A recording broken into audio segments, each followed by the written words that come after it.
I'll walk slow. Watch on this end. Very drastic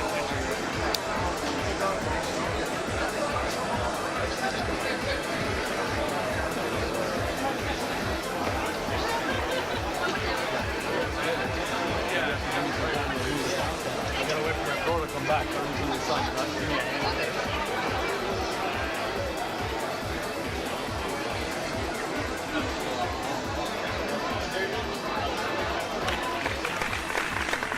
Yeah. Did you like that footage? Boy, that was some nice footage, man. Sorry, there's so many cons, but I couldn't make that one. You're the only one who made it. So that was that was from last weekend. That was the '80s Toy Expo, also known as the Mississauga Collector Con. It's it's a great show. A lot of toys from the '70s, '80s, but truth be told, I mean, a lot of it was a lot of modern stuff too. A lot of the newer Star Wars stuff. A lot of not a new Black Series. Wow, disappointing then. Well, to tell you the truth, it was a bit disappointing because every single one of these shows, I usually come home with at least one vintage Star Wars figure, like from the original 3 films. The last time I picked up a really nice IG-88. IG-88, yeah, it's in your cabinet. I can see it from here. And before that, I picked up at the con before that, I picked up a Bosk. You picked up the Bosk. That's my favorite of the bounty. Yeah. Hey, you picked up 2 of the major bounty hunters. Yeah. That's pretty cool. But, the ones at this show, they had some nice figures, but I thought they were a little bit overpriced. And, the ones that I thought were fairly priced were missing the blaster. So, you need the blaster. First time in a long time, I actually came home from the '80s Toy Expo without empty-handed. Empty-handed. Well, I see that's a feeling you have a lot of times. Think about all the commitments you have with the Fan Expo, man. You don't pick up 0 books, man. Hey, that doesn't happen all the time. Just once in a while. Hey, Casey strikes out at the bat more often than you think, eh? Okay, anyways, let's not waste any more time. We got some really fantastic books we're going to be showing you guys tonight, and thanks for tuning in for our next episode here. And we're going to start off right off the bat with High End Jose, who's got a real nice copy of Creatures on the Loose number 22. Wow, Jose, nice book. Yeah, from March of 1973. It's one of my favorite house styles, that early 70s, mid-70s picture paint style. This is new from the House of Ideas that gave us Conan the Barbarian and Call the Conqueror. It presents Thongor, warrior of Lost Lemuria, in the story The Demon of Zangabal. Cool. Yeah. Thongor was a character in a series of sword and sorcery novels and stories written by author Lynn Carter. He was stylized after Conan and was set in ancient Lemuria. Now, the character was picked up by Marvel in the 70s for this series, which saw some of Lynn Carter's stories adapted as well, as the author himself contributed to later issues. Script by George Alec Effinger, pencils by Val Myrick, inks by Vince Coletta, cover by Jim Steranko, yeah, based on a Lynn Carter story, The Thieves of Thangabal. Okay. Now, I know the likes of Thongor does not have the collectability or cachet of a Conan, or even a Kull, for that matter, if you're being completely honest. But I love Steranko's distinctive style. Now, I suppose it's because he was such an artistic anomaly that others didn't have the ability to draw or design like him without resorting to outright artistic theft. Having said that, in this cover, I think Steranko is channeling Barry Windsor Smith's detailed, decorative, almost Art Nouveau style. There are elements, however, that are pure Steranko. The most distinctive and atmospheric being, of course, that smoking horned demon head altar/hearth in the background. Cool. Now, I also particularly like the funky, bat-eared, horned battle axe wielding skeleton warrior depicted to the left of Thongor's shield, and the 3-headed snake is just pure fun there in the background. That's for now, sure. I'm making a big push and snagging as many Steranko covers as I can. They're like nachos. You can't open a bag and eat just one. That's for sure. Yeah. 47th Overstreet edition of the Overstreet Price Guide shows $17, $26, and $35 as the 8, 9, and 9.2 price splits for this title. It's a nice copy. I think it's something between an 8.5 and a 9. Paid $35. Not bad. Great pickup. Yeah, look at those nice sharp corners. Oh, it's beautiful. Very nice, Jose. Fantastic book. So we got one underneath there as One well. underneath one, yes. The next one will continue. This is my Creatures on the Loose feature. Nice. Now, the second book here is issue number 30, featuring the Man-Wolf. Yes. Very nice. Yes, it's a very nice book. And you know what? It's one of those ones that it just missed the cut for inclusion in this year's Halloween episode. Yeah. I decided to feature all number 1 issues there. This was a casualty of that, and I just couldn't wait a whole year without showing this cover. Oh, no now, doubt. it has a great cover by the team of Gil Kane and John Romita Sr. I'm not sure who did who, since they're both pencilers. Scripts by Doug Moen, pencils by George Tuska, inks by Vince Coletta. Now, in this episode, John Jonah Jameson III, he is the creature that becomes the Man-Wolf. Now, if you don't know, he's of course the son of Daily Bugle editor and Spidey nemesis J. Jonah Jameson, but he has also gone by the aliases Colonel Jupiter, the Man-Wolf of course, and Star God. Pretty cool handles, I must say. Very nice, yeah. Yeah, he debuted, of course, in Amazing Spider-Man issue number 1. Of course, and was created by none other than Stan the Man and Steve Ditko. Now, that story introduces the character as a prominent astronaut. And for first appearance of aficionados, he debuted as the Man-Wolf in Amazing Spider-Man issue number 124 in the story, The Mark of the Man-Wolf. Now, as the Man-Wolf, he was the lead feature on this story, which ran from issue 30, this one right here, from July of 1974, to the very last issue of the series, issue number 37, from September of 1975. 47th Overstreet comic book price guys show $19, $30, and $40 as the 8, 9, and 9.2 grade splits. Again, like that first book, very nice copy. I think something around an 8.85 at least, maybe pushing a 9. Not a bad price paid, $30 Canadian. I can't disagree there, that's for sure. Yeah. Color pops, it's really crisp. How about you, Mike? You got this book? Well, you know, I've got a container just full of them. You got every grade. you got a About cube van full of them out back, eh? Yeah, about 30,000 of them. What a fantastic way to start this episode, Jose. Those are some really, really fantastic books. Nice grade books, middle snags for me, under $50. I'm going on the cheap. Cool. Nice.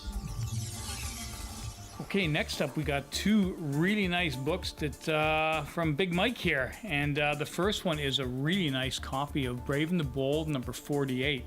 Wow, Mike, nice looking book. Yeah, you know, I walked in the store, I hadn't been there in a while, and pulled out the 2 oldest Brave and the Bolds that I've ever seen in a decent condition that I would buy, so I bought them. In a living age, yes. Actually, when you show the show-ups, you'll see it's one of our favorite locals. The guy's got the nuts. We've mentioned him before in our show.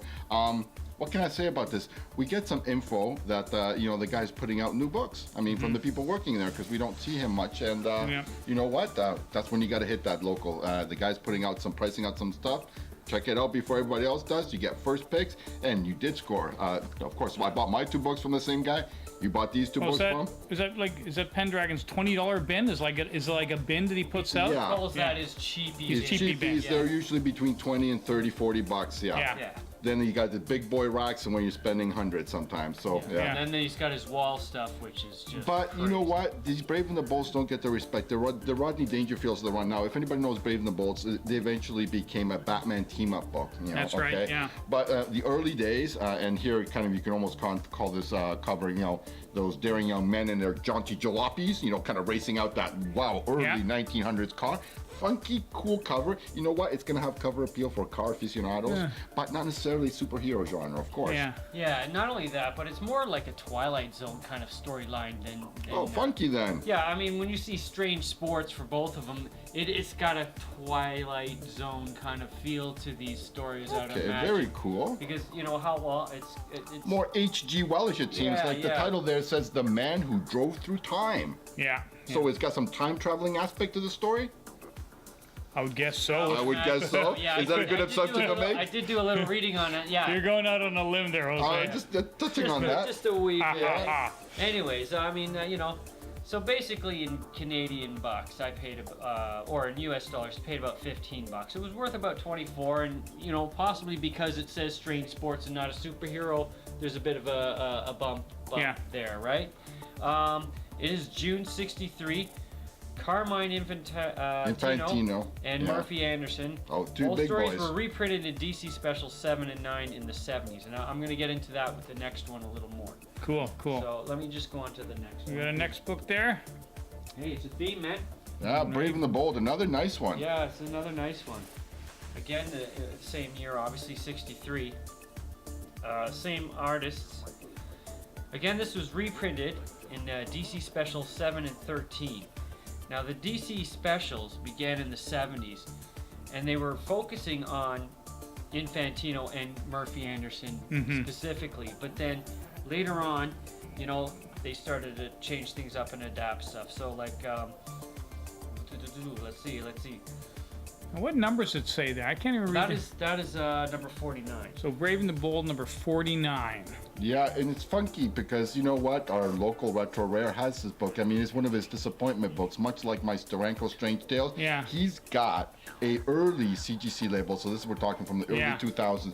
This book came back a 4.0 VG grade, which looks nothing like what a 4 I think would look like. What did we think? It was somewhere around a 6 or a Yeah, 7? well, maybe not a 7, but pushing a 6, 5.56, and Yeah. to get a Yeah. 4 on something like that, that's a Yeah. shock. So after looking and comparing, I actually bumped mine up from these prices for about a half grade. Because that's a good. Well, they're both good, very good looking books. Oh, At yeah. least 6 pluses, 6.5s maybe. I yeah. originally gave it a 5.5, so my pricing is going to be a 5 at a 5. But Yeah. you could just check out what a 5.5 yeah. the comparison between the Realm and Overstreet or whatnot.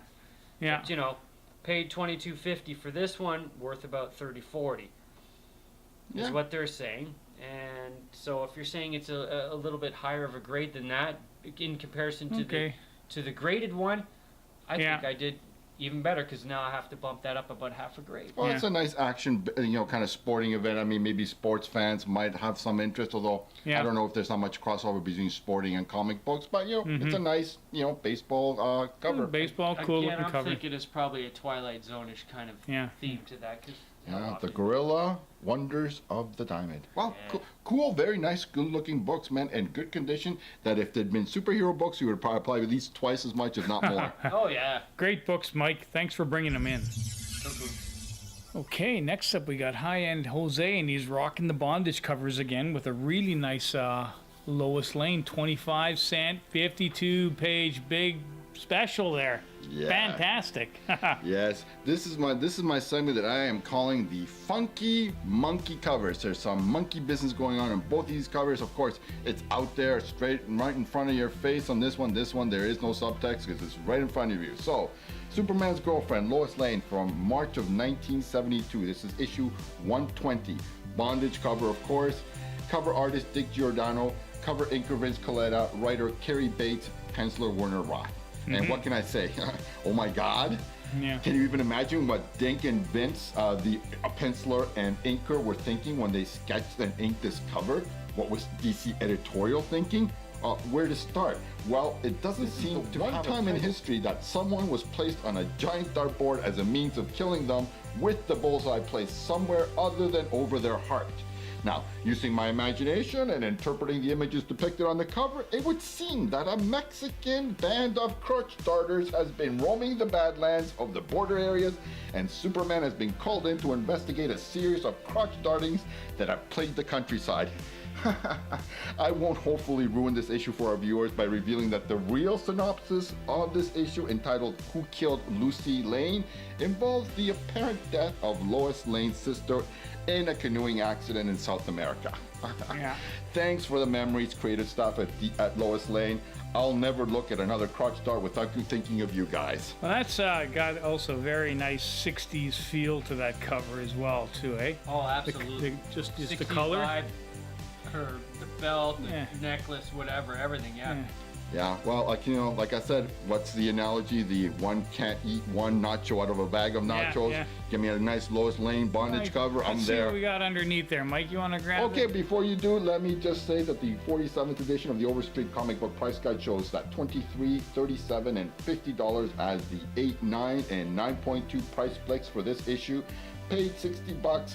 It's something between an 8 and a 9, and you know, if we're gonna go split it halfway, Yeah. maybe an 8.85. So the second book, another funky monkey cover book. This is Khazar, issue number 1 from August of 1970.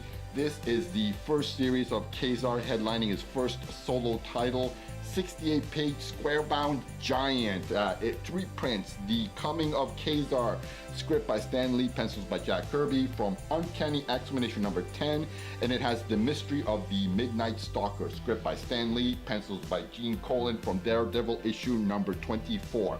Also, of course, included in this issue is a new Hercules story, In His Footsteps, The Huntsman of Zeus, script by Alan Brodsky, pencils by Frank Springer, guest starring the Avengers, a story which will continue in Submariner issue number 29. Now, the cover artists are Marie Severin, pencils, and John Verpoorten for inks. Khazar of the Savage Land was a sort of cross between Tarzan and Conan. He was fighting savage beasts with his trusty saber-toothed cat Sabu in almost every issue that came out. Now, as with a lot of the covers to Khazar, the premiere issue of his first self-titled ongoing series had our hero in a lush tropical jungle setting. So, what else is so crazy about this? Well, on this particular cover, someone, possibly one of the artists, and I'm looking at you, John Verpoorten, the inker, since I can't believe somebody like a nice lady like Marie Severin would do this, they decided to try and sneak some profanity by the censors. Now, well, they did a pretty good job because the comic was printed with the F word hidden in the grass. Now, that F-bomb was hidden so well that we can't really blame the editors, as whomever did it did a pretty good job of disguising it. We can see the word just above Sabu's hindquarters. It's blended in with both the cat's fur and the grass behind it. Really? Yeah, Oh, I'm gonna have to it's take a closer it's look at noted that. on the Overstreet Guide as such, and if Paul, when he does the I'll close-up, get he a can close-up, focus on yeah. it, you will clearly see it. To remain, the 47th Overstreet comic book price guide shows $27, $44, and $60 US as the 8, 9, and 9.2 grade splits. Again, 75 Canadian paid, 60 US. Yeah, it's something above an 8, and actually it might be something approaching a 9, because these 68-page giants are really hard to get in high grades because of the spine condition. Then one is pretty nice. Oh, yeah. If it's not a 9, I don't know, man. Maybe I'm missing my eye, but it looks damn good. It's interesting that the artist would do that. Maybe someone was disgruntled, and Yeah, that's maybe. why I'm thinking the inker. I cannot Yeah. think somebody, a nice lady, Marie Severin, Would doing something like Yeah, that. Do True. something like that, yeah. But artists, they can be a strange bunch. They try to sneak things in. Obviously, somebody must have had a Yeah, in the grudge modern against age, Marvel, too, and still. considering their business practices in Mayom, they almost ran a gulag kind of situation. Maybe, it's something along those lines, but Yeah. we'll never know. Fantastic book, Jose. Thanks for bringing it in. Hoy hoy. Okay, next up we got Mike, and this kind of reminds me a little bit of the Coppertone commercial. That commercial from the '60s. Never mind. Yeah. But anyways, that's a really nice looking adventure comics you got there, Mike. Yeah, it is from the 60s, and not only that, it was like the Halloween weekend when I bought it, and it's kind of classic. She's getting ripped out of her Halloween costume. So basically what's going on, Supergirl deduces that the magical monster is Mr. Mixel-Zixplick. Mr. Mixelplick. Is that however you pronounce that name? Who is also, his first appearance was from Superman number 30 in 1944. They actually bring him up in an episode of Comic Book And Man. he's now in Rebirth 976 as well as an antagonist, right? So he's had like 96 appearances in total. So I just thought it was kind of like a little neat factoid there. I mean, I did pick it up because it was Halloween and she's getting ripped out of a Halloween costume. And Yeah. da-da-da-da. And so I do collect adventure comics. Is one I didn't have. Why not? Very nice 15-cent cover. Very nice condition. Which Very would nice make it condition. early Bronze Age. It's going to be 70s, not 60s, I think. Well, it says November 69 is. Oh, there you're right at the end. Getting very close to the end there. I give it about Haha. a 7.0. It is a decent looking book. Paid about $22.50, and it's worth about 41 and a quarter at that price, if I'm right. And so I'm happy with that. Very nice book. Interesting that these kind of like that book and the Lois Lane were produced almost at the exact same time, and you could not get more different themed subject matters. This is all cutesy, chocolate boxy kind of like, aww. And the other one, it's kind of provocative in a way, you know. But they do flip both ways because you can see some pretty wild Joker covers and stuff like that on in adventures as well, right? Anyway, lots of great cover appeal to it. I mean, kind of it is a cutesy kind of monster, but it's a nice cover. Cool. Fantastic book, Mike. Thanks for bringing it in. So I got to be honest here. Like, honestly, my Catwoman collection is really kind of lacking. I really got to work on it. How about you, Mike? How's your Catwoman collection? Pretty healthy. A lot of modern. I've got a few that Jose has, the older ones, but not as many of the older ones as he has. But I would say it's pretty healthy. I've got a good run of the new 52 and then on. Cool. So this is what we're doing. We're going to our modern sequence here, and these are Jose's. Jose's going to show us some really nice modern Catwoman books here. So we're not going to waste any time. Come on, Jose. So where'd you get these? Tell me about these ones. Some at the Toronto Comic Book Show, and some at our local haunts, both at Retro Rare and at Oogie's store, Altered State. Wow. So from all over the place.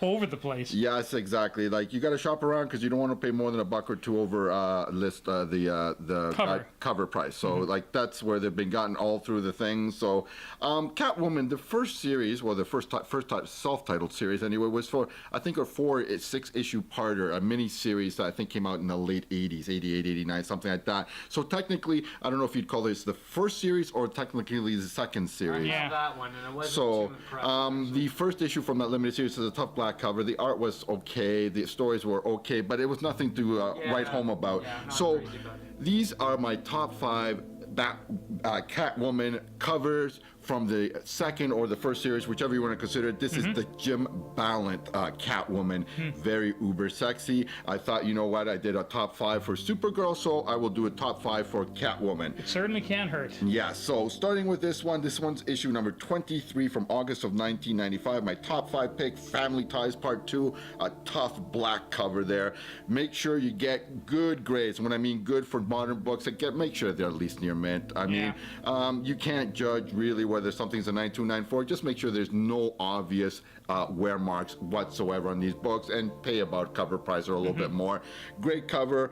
Jim Ballant, a little bit about him. He's an American comic book a writer, artist, and publisher from Pennsylvania.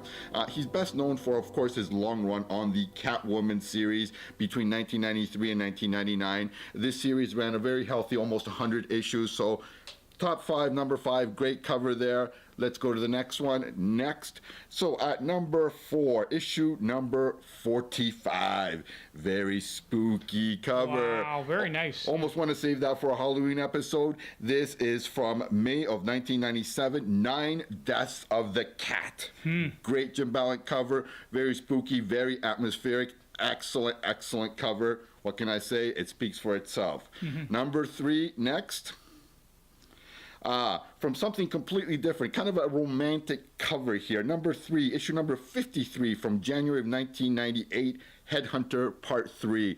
Very cool kind of romantic cover, although when you look a little bit closer, she plays a little rough. He's got claw marks on his cheek, and look what's falling out of his bag. Some human skulls, the Headhunter. And it's all in backdrop with this very cool Art Nouveau kind of mosaic cover. It's a great little cover. Oh, I really like that one. That's a really great cover. I really like it. It reminds me, although one of the worst movies I ever saw was Joe Pesci vehicle. I think the movie was called 9 Heads in a Duffel Bag. Here, it reminds me when we see that cover with the skulls falling out of it. I remember that film. Yeah, I remember for being a stinker. Anyway, enough about that. So let's go to the next one. This is the runner-up, number 2. Issue number 49, September of 1997, Morella Spider Part 2. What can I say? I cannot resist a great bondage cover. Oh, for sure. Oh, wow. You can really showcases Jim Ballant's talent for uber sexy yet very, very cool covers. Love the bondage cover. Won't you come into my parlor? This one, it was tough deciding between number 2 and number 1, but I mean, depending on the day, I could easily see this my favorite. It's one of my favorite covers. So this is natural leading for the first one. Let's go in there, number Mike. 1. #1. Beautiful embossed cover. Catwoman volume #1 from August of '93. Of course, this is the first title series issue. Jim Ballant pencils, cover art. Dick Giordano inks. Mary Jo Duffy the script. Rough Diamonds. There, it's a nice embossed cover, so it's actually raised. Uber sexy. This is the way you want to see Catwoman with a whip at a museum, stealing a jeweled collar. Now, Ballant created the look of the modern age Catwoman with his purple skin-tight costume, her long wavy hair, and her curvaceous body. This new look was widely praised by fans, and the series had a very successful run until 2001. Now, a little bit more about Ballant. He and writer Chuck Dixon of Birds of Prey fame created Geist in Detective Comics Annual #6 in 1993. And as the artist of Catwoman, Ballant worked on several Batman crossover stories, including Contagion, Cataclysm, and No Man's Land. In 1999, Ballant left mainstream comics to form his own company, Broadsword Comics, which publishes Tarot, Witch of the Black Rose, which Talent writes and draws himself. I've got a couple of those in my collection, but I've never shown them because of the risque nature. Yes, this says all right on the cover. It's got a warning, not for immature readers, or I should say, not only for mature readers. I don't think it's even for mature readers. Yeah, it's very racy. Very racy, yeah. Here's where you got to start in mainstream, and I just love that cover, #1. What can I say? That one was picked up at the Toronto Comic Book Show from the dealer across from Helgoland. The other was picked up at either Retro Rare or at Altered States. It's amazing. It ran over 100 issues. Well, yeah, around 193, 101, something like that. It ran like from 93 to 2001, and Jim Ballant was there for most of it. He did the art for the first, I think, 77 issues. And how often does that happen nowadays for a modern book? Not often. No. They don't give them the chance to make that run. Well, that is a fantastic set of modern books, and that'll cost you, except for the #1 issue, a few bucks. Few bucks, and it's not always about the old classic stuff. The new books are great too, and thanks, Jose. Glad you brought those ones in. Meow. Good stuff.